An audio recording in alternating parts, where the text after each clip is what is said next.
Welcome to today's webinar. As we get started today, I would like to make a couple of announcements. We know many of you are listening in from far away and can't attend local events or programs.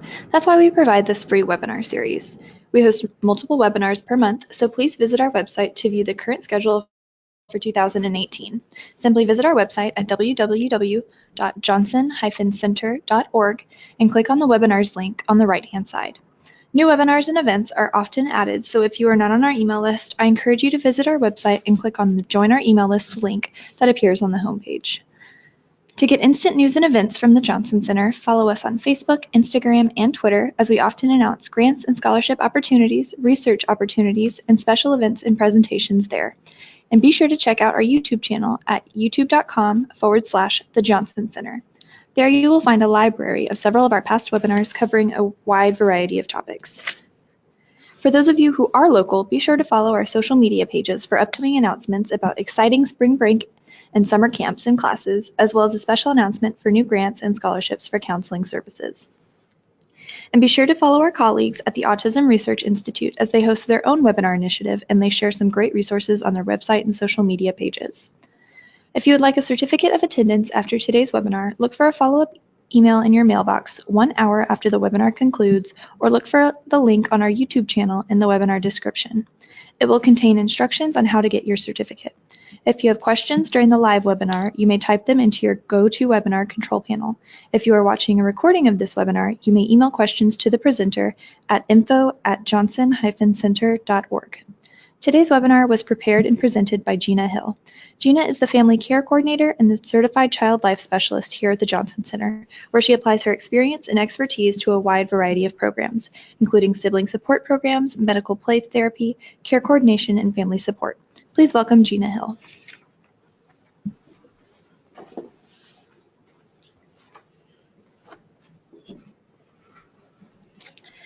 Greetings. The purpose of today's webinar is to provide some helpful tips on how to find grants and how to make the most of your grant application and help it stand out and be successful.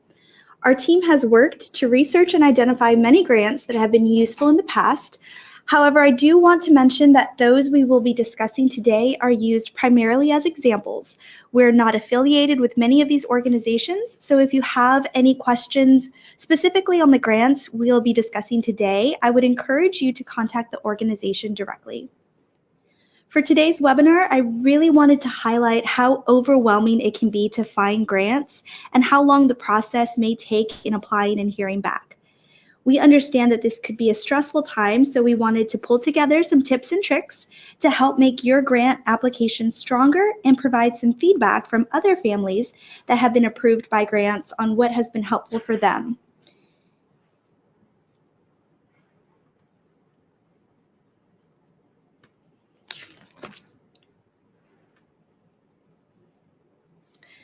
I also want to mention that if you are aware of any additional grants or programs that are not mentioned here today, please send us a message during the presentation or email us after, and we'll add it to our list of resources for families to look into.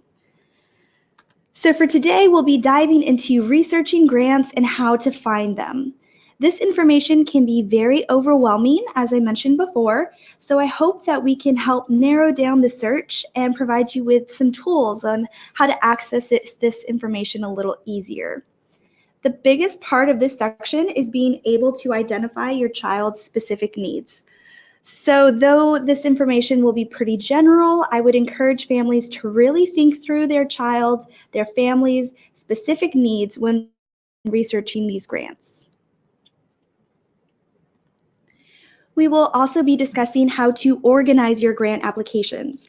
The application process can be very time-consuming, so we want to make sure that you make the most of that time. If you are like many of our parents, you may be applying to 2 or 3 grants, maybe even more, and I would say you're off to a great start if that's the case. But keeping track of all of those applications can be very challenging. So in this section, we will go through ways that you can not only streamline this process, but make it easier for you to apply to many grants at once.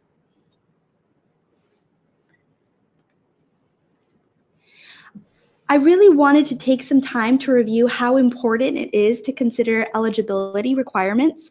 Many families get discouraged that their application has been denied, not realizing that they were ineligible from the start. The time and effort that it took to fill out the grant application could have been saved, and it may be hard to stay motivated to fill out an additional application or reapply after you've been denied. Many grants may not even notify you of why your application was denied, so you may never know that you didn't meet criteria. So it's really important to take time to go through this piece of information prior to filling out your applications. And in the last section, we will review what to do in the case where your grant has been approved or denied. In both scenarios, it does mean taking extra steps in communicating with your child's team and making a plan for how to utilize the funds or how to continue treatment in the case of a denial. Then we'll wrap up by going over other options and considerations.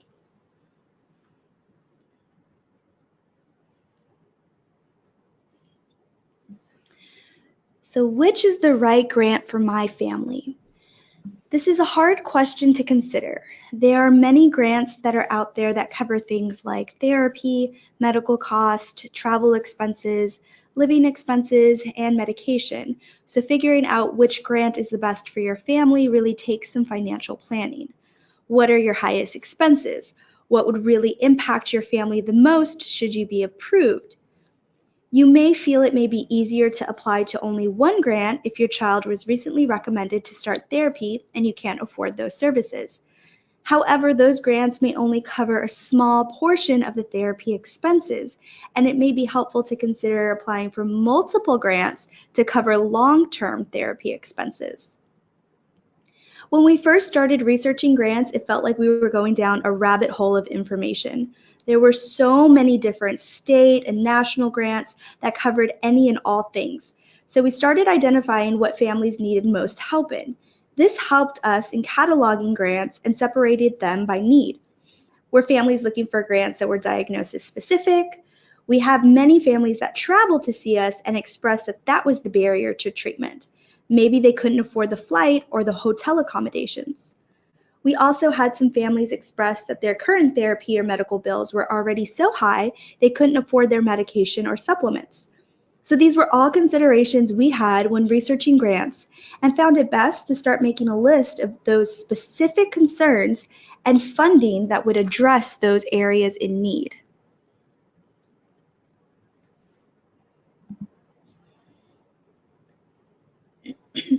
For example, as I mentioned, many of our families were looking for grants that were diagnosis specific. We found there were many organizations that provided financial resources and support to children with autism or children that had a new diagnosis. I'll review a few of these applications that we found.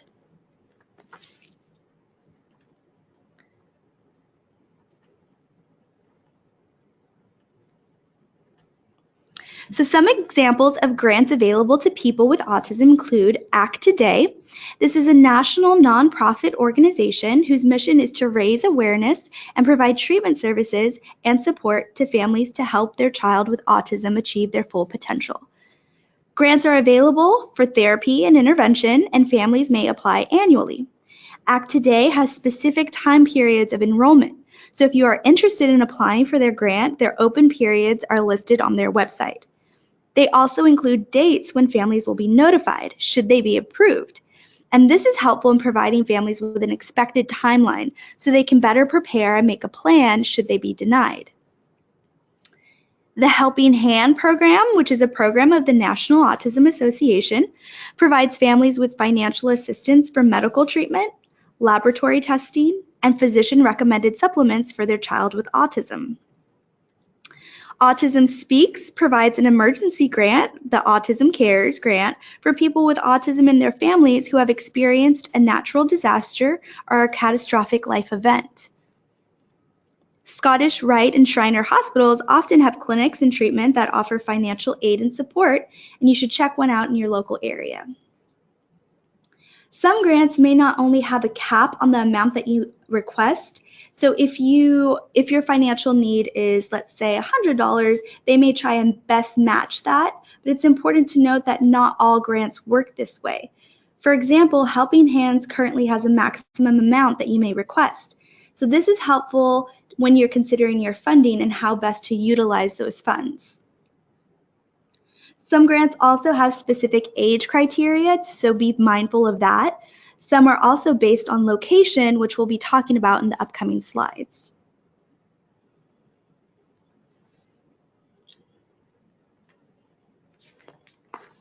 Like we discussed before, many families may travel long distances to seek therapy and intervention for their child. Not only is airfare a factor, but hotel and accommodations can also be a barrier when trying to access treatment. We've had many families that travel from all over the world to see us, so we are very sensitive to those needs, and we started looking at grants that help cover those costs. Here are some examples.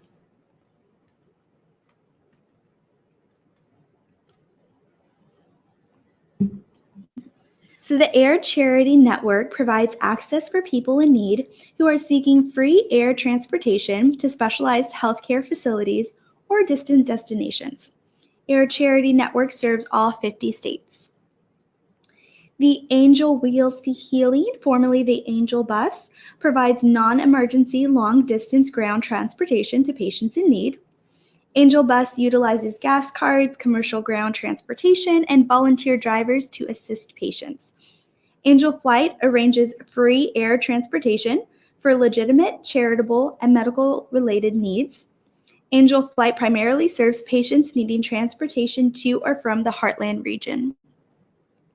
Miracle Flights provides financial assistance to low-income children for commercial air travel to obtain special medical care. Also, some airlines have programs that utilize donated miles to provide air travel to families in need. Contact airlines for more information as program requirements often change. Ronald McDonald House offers accommodations for people traveling with children for medical care. And don't forget, if you need to travel for medical appointments, therapy, or support, you can always ask friends and family to see if they're willing to donate their unused miles to support your travel needs to cover flights or hotel stays.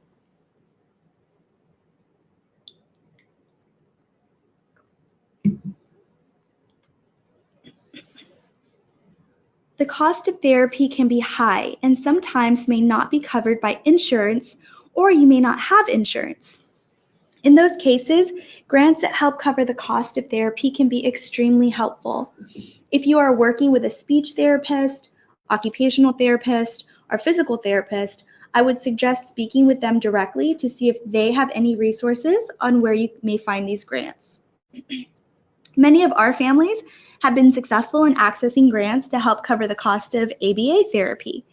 To better access these grants, therapists or local groups in your area may be helpful in navigating those resources for you. When researching therapy grants, I suggest calculating the annual cost of therapy expenses. This can help in planning for long-term treatment as opposed to trying to cover month to month. It may be helpful to first research which therapy-specific grants have financial caps so that you can better prepare. It may also help to get a provider letter from your therapist directly confirming the amount of hours they recommend and the estimated cost associated with those services.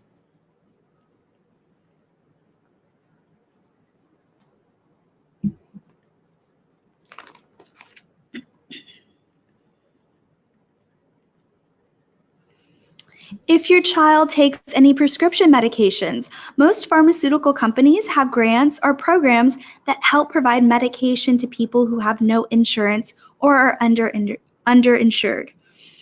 There are prescription saving programs that are offered by pharmaceutical companies that are designed to provide their medications to qualifying patients who have a financial need. Almost every pharmaceutical company has a similar program, so if you or your child are on a specific medication, contact the manufacturer or talk to your doctor to learn more. First Hand Foundation provides funding for children with health-related needs when insurance or other financial resources have been exhausted. Expenses covered include treatment, equipment, displacement, and vehicle modifications. The United Healthcare Children's Foundation provides financial relief for families who have children with medical needs not covered or not fully covered by their commercial health benefit plan. Small Steps in Speech Therapy assists children with speech and language disorders by funding supplemental therapies.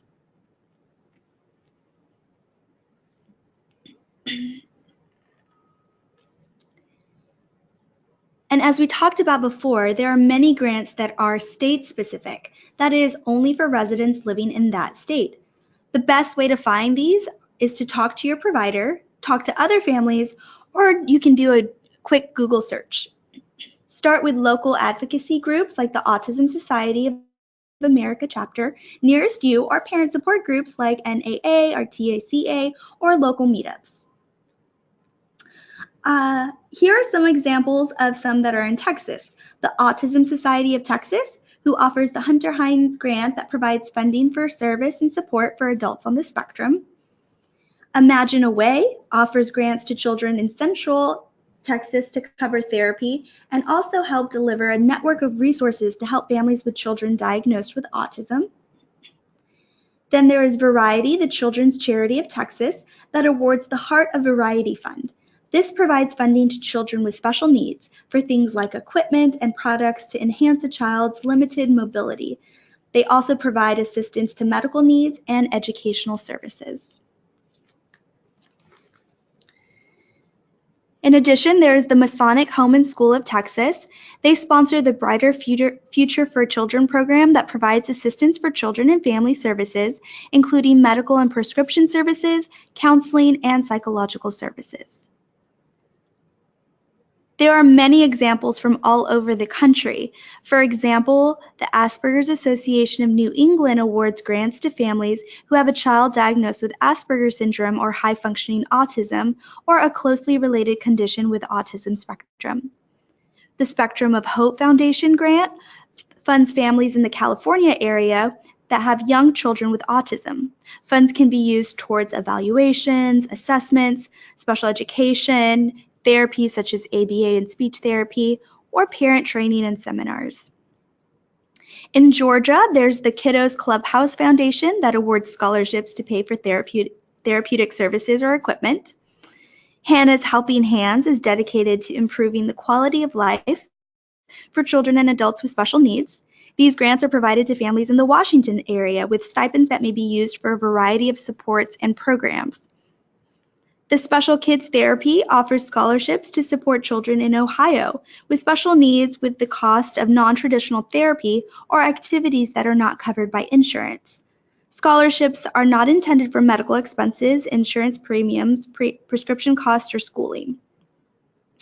Also in Ohio, you have the Little Mac Kids Foundation, which was formed to raise funds for children with autism. Program I Am provides scholarship opportunities to children living with autism in the Toledo area. Project I Am tries to grant funding to all types of therapy. There's also Jack's Place for Autism, created Jack's Dollars to provide scholarships to help families in the Michigan area afford the support that they need for a variety of different programs. The Ben's Fund mission is accessible to help families who have a child with autism in the Washington state area. Andrew's Gift provides financial assistance to individuals and families who have autism and live in central Pennsylvania. The Friends of Jacob Foundation provides financial assistance to help with therapeutic interventions, socialization activities, and support networks by hosting community events in Michigan. So as I said, these are just some examples of some area-specific grants and organizations. So I would encourage everyone to do some research and talk to your providers and to other families in your area. As you can see, there's a wealth of information out there.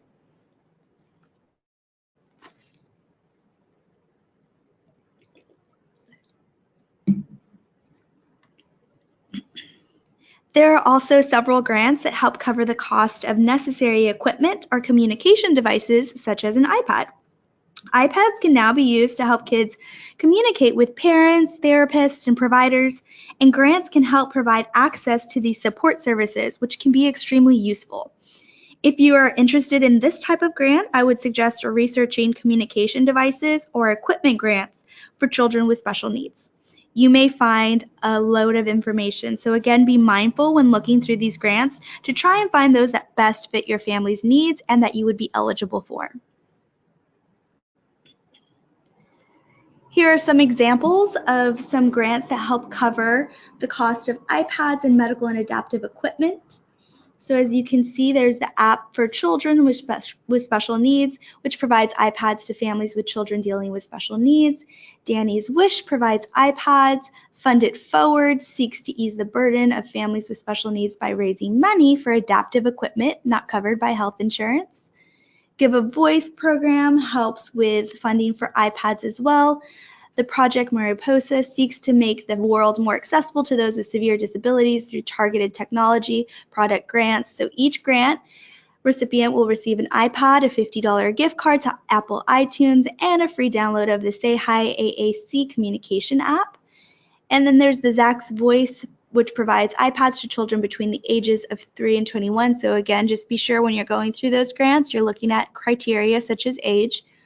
And this grant provides those who have a diagnosis of autism or speech delay and live in Central Texas. So as you can see with that specific grant, you're looking at age criteria as well as state-specific criteria.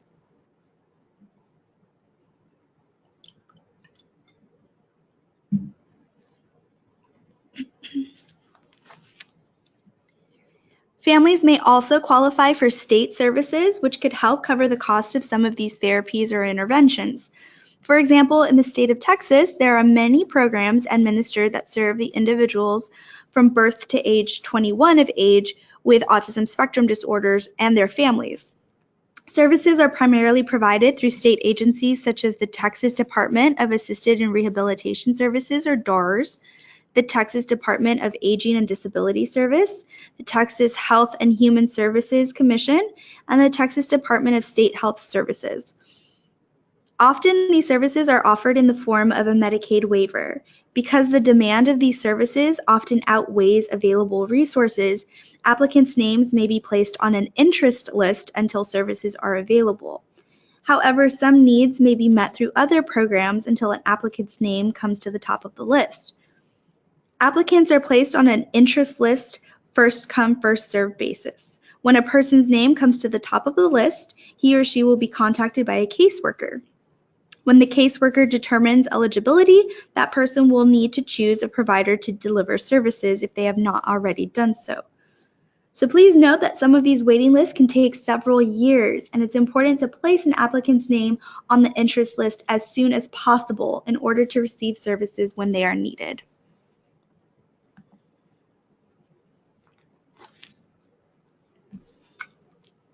Texas residents can learn more about the Texas Medicaid Waiver Program by viewing the webinar in this link. And you can also learn more about Medicaid waivers in your state by visiting medicaidwaiver.org.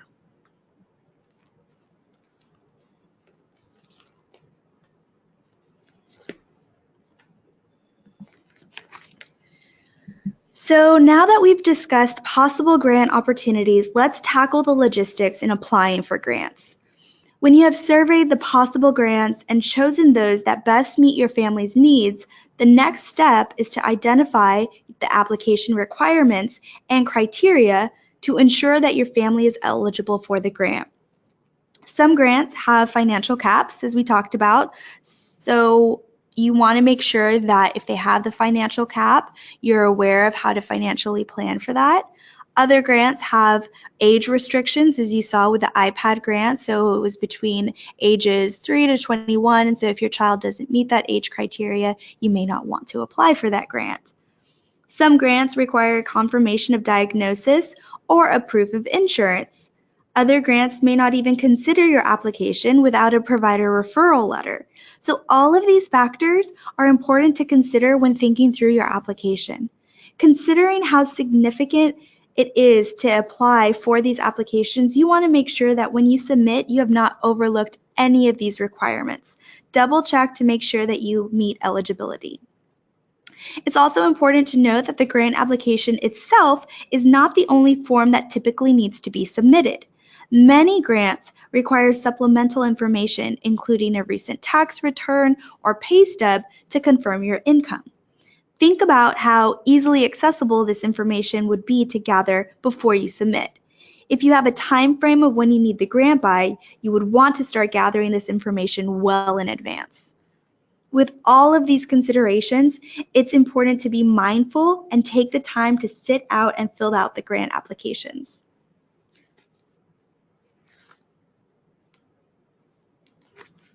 I would advise to gather all of that supplemental information in advance so that when you are ready to submit, you have everything that you'll need. Start gathering your child's records, reports from the doctor, notes from your therapist or teachers that might help strengthen your application. If you need help filling out the grant application, you may want to call the grant directly, and they may have a coordinator that can offer assistance or advise you on certain sections that may be confusing.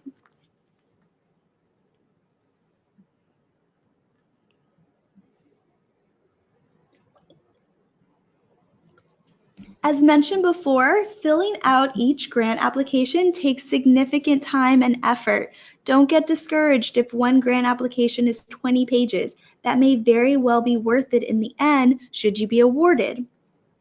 Given that many grants request similar information, it may be helpful to use one application as a template. This may make it easier when you're filling out numerous grants. Information like family demographics and income and expenses that won't change could be helpful in this template. It does take some time calculating your monthly expenses, so having that organized in one place can be really helpful and save significant time. Just make sure that you're not copying information related to a specific grant. For example, if you're writing an essay on why the grant would benefit your family, be sure not to use another company's name in the essay. Although you don't want to use another center's name on the grant, it is important to acknowledge that you're applying for multiple grants. Some families have expressed that they feel uncomfortable doing this.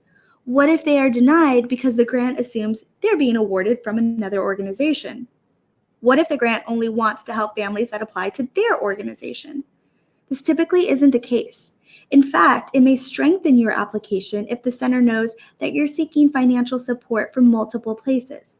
For example, let's say you provide a letter from your therapist stating you need funding to cover 40 hours of ABA a week. I would advise that if you have those expenses in plan and the application has a financial cap that can't meet that criteria, you can suggest that you are applying for multiple grants to help cover the cost of these therapies.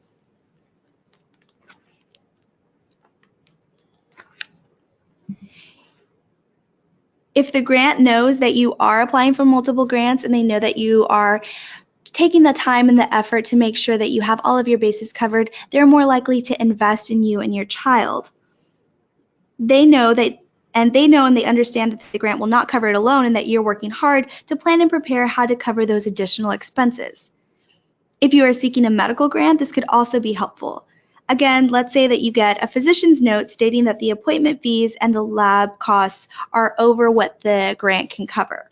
The grant may be able to cover the appointment time, but may not be able to cover the lab fees. So those grants want to know that you plan for those additional expenses by applying for other grants to help cover the cost. The investment in your family is higher when they know that treatment will be successful.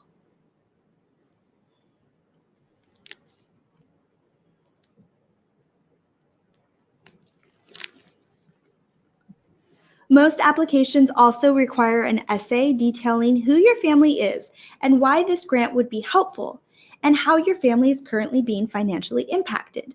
Let the readers get to know your family. Make it detailed and interesting. Grants are flooded with applicants seeking support, so you really want to make sure that your application stands out. Try adding a colored photo or a picture of you or your child. Then they are able to put a face to the application, and maybe that will leave a lasting impression. You may also want to include information about your spouse or the child's siblings and how your family has been financially burdened and how it's been impacted as a family unit. Again, think about the investment that the grant is making to your family.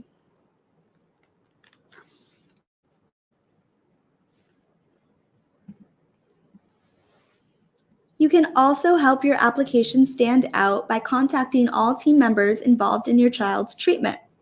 Letters from healthcare providers, from therapists, from caseworkers will all help confirm why therapy or treatment is necessary and how vital those funds are in providing continued support. Some grants require this information while others don't. So, going back to the templates and applying for multiple grants at once, even if an application doesn't require you, but you've already gathered those letters, I would suggest including it anyway. This will show that you took extra time and effort into obtaining this information. This also bridges communication to your providers and team members, notifying them that you are making an effort to continue care. This may be encouraging for them in assisting you.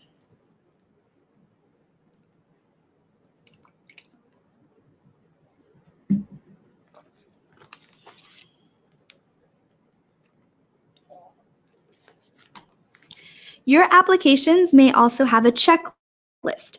So before you are ready to submit, be sure to run through that checklist and make sure that you have all the necessary information gathered.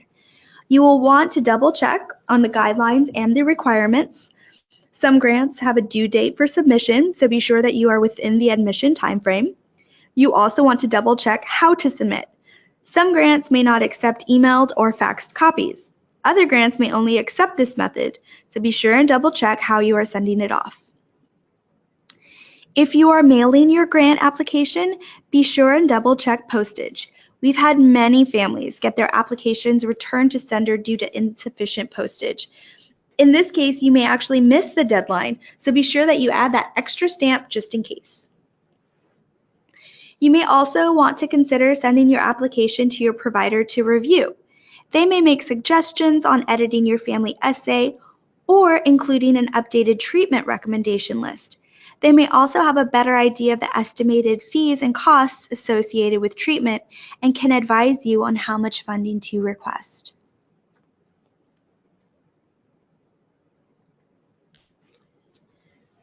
Here are a couple of tips when you're ready and prepared to submit your grant application.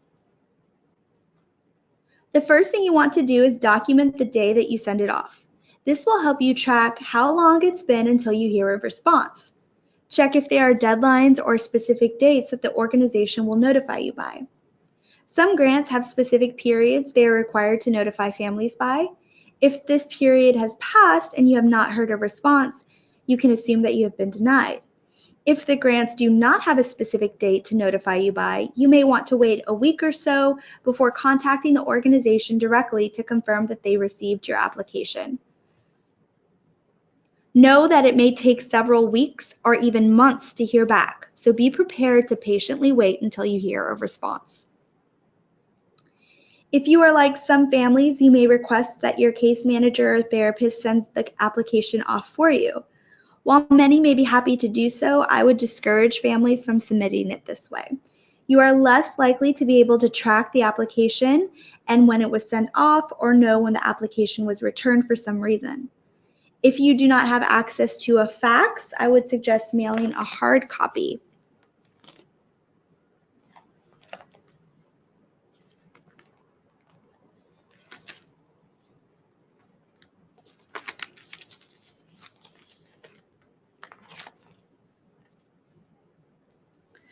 So what to do while waiting?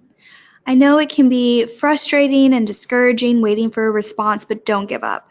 If you are anxious about the status of your grant, I would suggest contacting the organizations and requesting an update. Many times they may confirm that your grant has been received and is pending review, which can be helpful in relieving that stress or anxiety.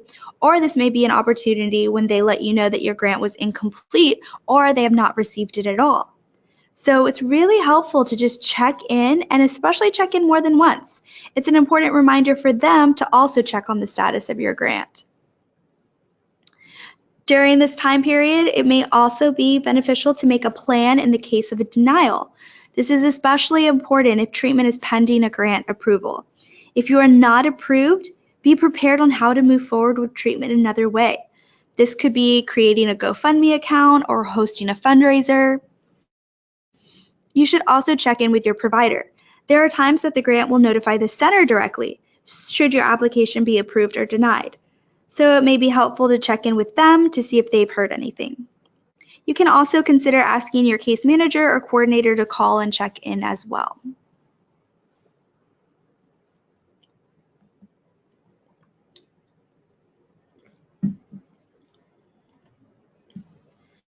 So what happens if your grant application has been denied? What do you do? Well, you have a couple of options. You can apply again. Some grants have a cap on the number of times you can apply, so be sure and read over those restrictions. If you are reapplying, I would encourage you to confirm why your grant was denied. Was it incomplete? Did your family not meet criteria? These are all factors to consider when reapplying. Some organizations may not notify you if you've been denied. So again, I would suggest if it has been several weeks to a month, contact the organization directly and check in on your application. If they confirm your application was denied, request if there was a reason for denial. This could be due to an incomplete application or missing documentation that could be easily added to your next application should you choose to reapply. This time, make sure and review the checklist and make sure that you turn in all the required documents. You could also consider applying for different services. For example, if you have focused on applying for grants to help cover the cost of specific therapy like speech or OT, maybe you could consider applying for grants that help cover other services you're pursuing like ABA or medical expenses.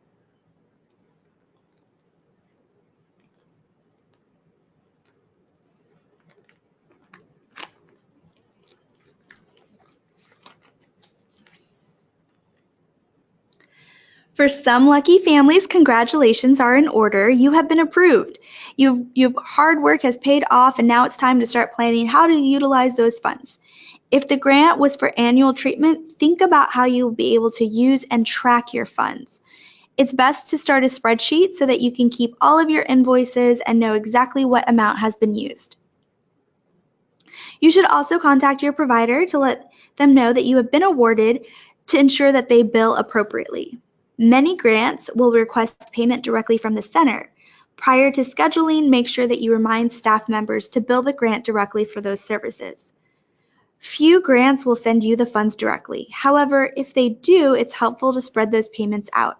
You want to make sure that with any grant, you are aware if there is a copay. Some grants may only approve a certain amount of services to be covered, leaving the family responsible for the remaining balance. This is done to provide some accountability and ensure that funding lasts longer. So be prepared to pay a balance or copay even with a grant. I also suggest checking in with your grant coordinator when funds have been applied to confirm what your balance is. This will help you better utilize your funds to know how much has been used. You also want to start thinking about additional therapies or interventions that you can do during this time with the help of grants. With some of your expenses covered, maybe you could increase the amount of hours per week of therapy, or you could add on those additional labs you wanted to run. You really want to make the most of your therapy or visit and make the most of your grant funds.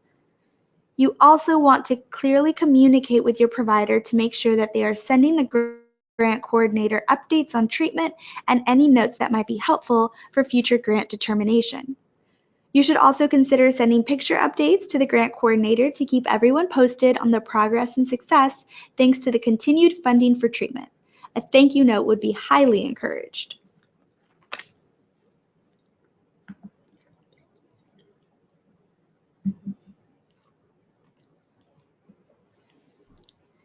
Now, what to do if your funds have been depleted and you have not reapplied? Well, you can consider taking out your old application template and starting fresh.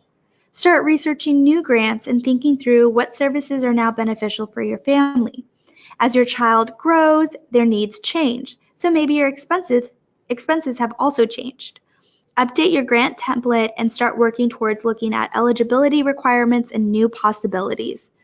You should also be prepared to contact your providers to get updated referral letters, which may take some time. If you are working with a new provider, you may want to walk them through what information the grants will need. For example, an outline of annual estimated fees associated with treatment recommendations. Do not use old copies of treatment recommendations. Again, as your child's needs change, you may need more or less or different treatments that may vary in cost. The most important thing to remember is that you have a team of people that are waiting and willing to help. You are not in this alone. I've seen so many families go through the grant process and have been awarded thousands of dollars. As discussed in this webinar, it does take some effort, but it may very well be worth it in the end.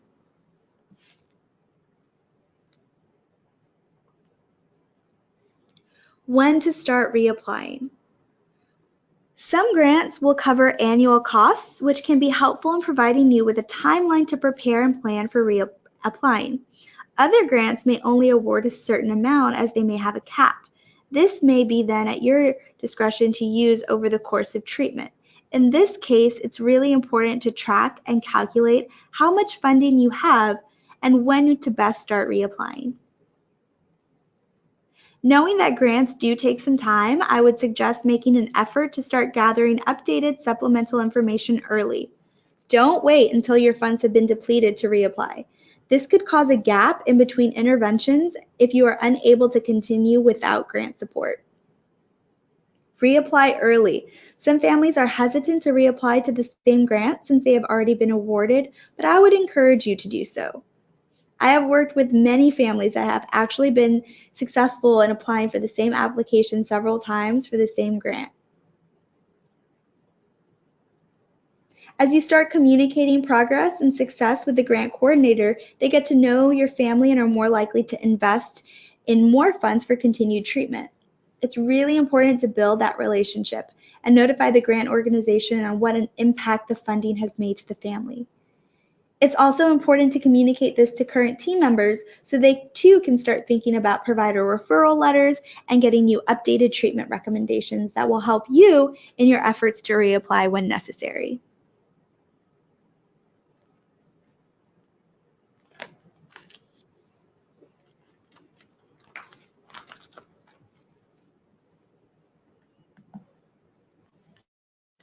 So what else can you do? Well, you can be sure to look into state-sponsored programs and grants. Medicaid waiver programs and state grants can also offer financial support with medical care, tuition, therapy, or more.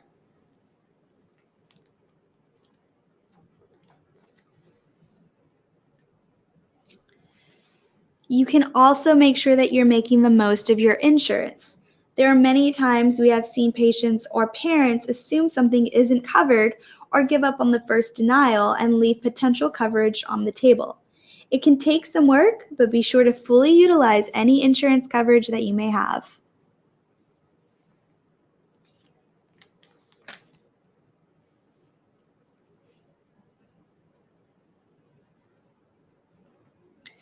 You can also visit this link to help access this webinar, Navigating Insurance, and for helpful handouts that you can download to help you learn more about your individual insurance coverage. If you are unable to access this link, you can also access this by going to our website at johnson-center.org.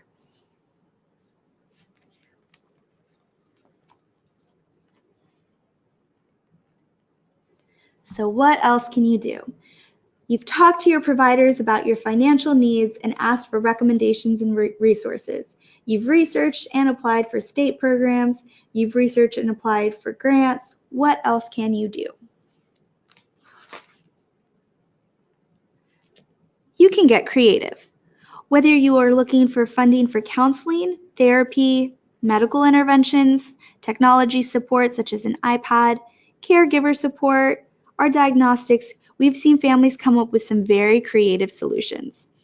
We've had families enlist their churches or communities, host bake sales, garage sales, dog washes, and barbecues. We've had families help set up a GoFundMe account to solicit the support and encouragement of friends and family to help pay for therapy, tuition, or support services. We've also had families who have met with financial planners to make sure that they are using their resources to the best of their ability. So it's really helpful to just be creative and start brainstorming things that you and your family can do to access additional financial support.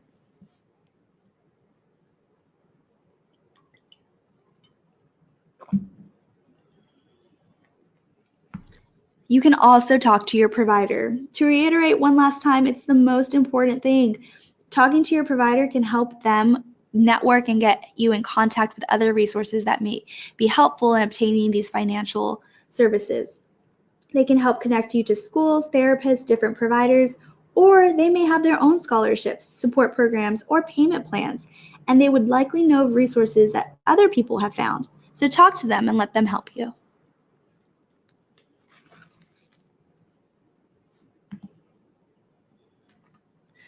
For example, here at the Johnson Center, we have grants, scholarships, and payment programs to help pay for diagnostic testing and assessments, counseling for people with autism and their family members. We have grants that help cover the cost of ABA, grants that help cover the cost of medical support, sibling support groups. We have grants that help cover medical play therapy, feeding therapy, or parent training programs or family support services. In addition, we help our families find outside resources to support them in seeking help with us and with other providers to ensure that they have all of their bases covered. So talk to your provider and enlist them in helping you meet your goals.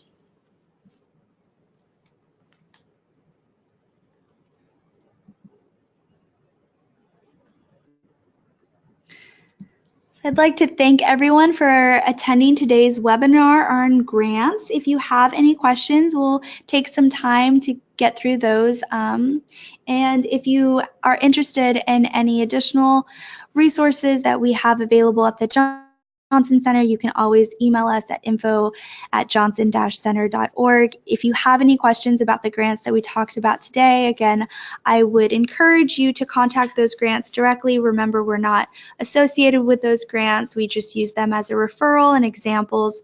But if you need any help, you can always contact them directly and ask to speak to a grant coordinator.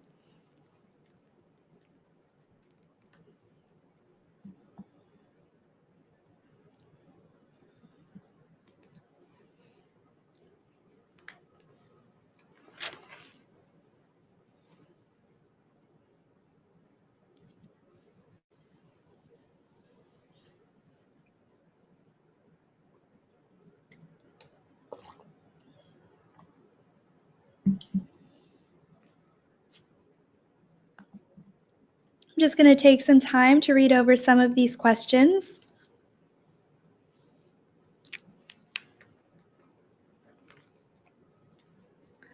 So here's a great question. Where can I find copies of the grant applications?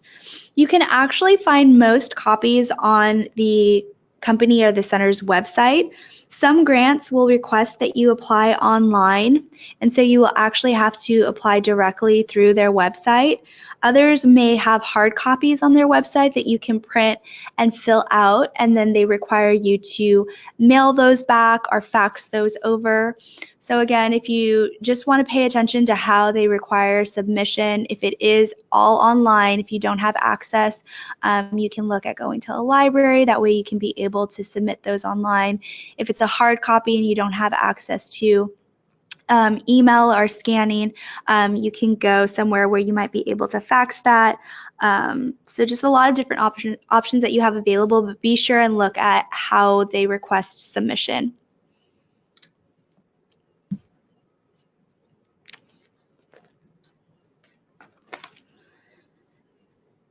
Here's another great question.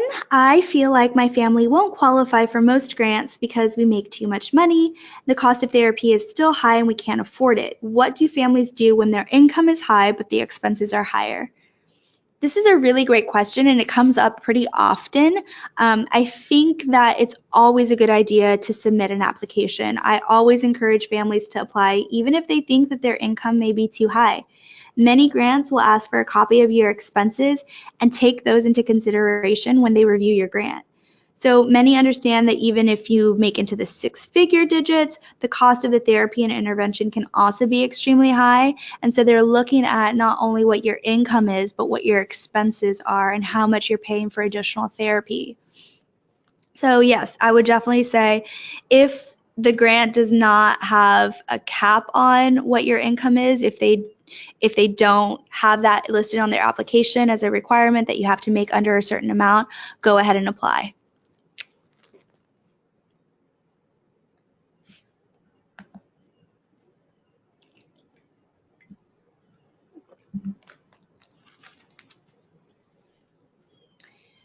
Have another question coming in. I have 2 kids that would qualify for grants. Can I apply for both children? Excuse me. Yes, absolutely. I would encourage you to do so. Even in this scenario, it's important to track and organize all of your applications because if you're applying for multiple multiple grants for multiple children, that can really take up not just a lot of time, but all of the supporting documents can get really challenging and confusing to keep track of. So just make sure that, as we talked about before in the section of organizing your grant applications, make sure that you have a template for each child, you have referral forms for each child, different therapist notes, and that your essays stand out. So you don't want to duplicate your essay for 2 different children. You want to make sure that each scenario stands out. So yes, you can submit for both children, but make sure that those applications differ.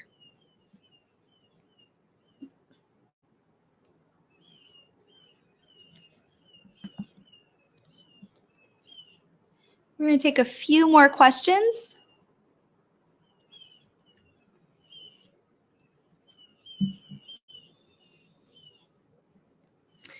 So another question, I'm scared that my grant will run out and then by the time I reapply, my son will have been off his therapy. Should I reapply before my funds have been depleted? Will a grant accept my reapplication even if I still have funding? This is a great question, and I think it depends on the grant organization. You are right that some may deny your grant if you currently have funds that are left. You may want to contact your grant coordinator directly and ask what they recommend. You could also include this in the essay section so that they know that your concern is that you are going to run out of funding and that your child will be left without continued therapy and that you want to be consistent in intervention. So it's really about communicating with your provider and asking them if they have restrictions on when you can reapply and when best would they recommend reapplying if you want continued and consistent treatment for your child. Most likely, they would encourage you to apply again, especially if they have periods of enrollment. So they are assured that you don't want to break up treatment, so you're reapplying even though you still have funding, because by the end of the enrollment period, your child will be left without treatment. That's a great thing to put in your essay, and it's a great thing to let them know because it shows that you are not only planning for your future, but you are appreciating how much they invest in their child by thinking through long-term planning.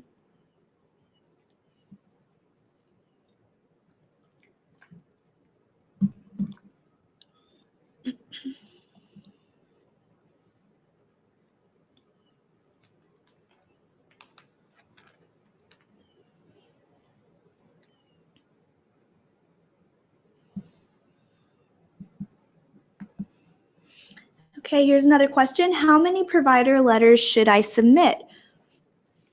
I think it depends on how many providers you're currently working with. I would request a letter from any and all therapists or providers that you have that are up to date. So if you've worked with multiple therapists or providers in the past, but you're currently only working with one, you want to make sure that you have the most up-to-date information. So I would suggest just asking for letters from recent providers, I would say the past year or so that have been working with your child. You can state in your essay and in your application that your child has received multiple services and interventions and has seen multiple providers. But in terms of just getting those referral letters and notes, any therapist notes or teacher's notes, you want to make sure that that is going to be recent information so that the organization has a better sense of where your child's needs are at this moment and how they can best fit those needs financially. So you may not need records from your former teachers, you may not need doctor's notes from when they were younger. All of that information, while it may be useful in helping with the essay and the background information, I would suggest just getting in contact with your current provider and asking them for that recommendation letter.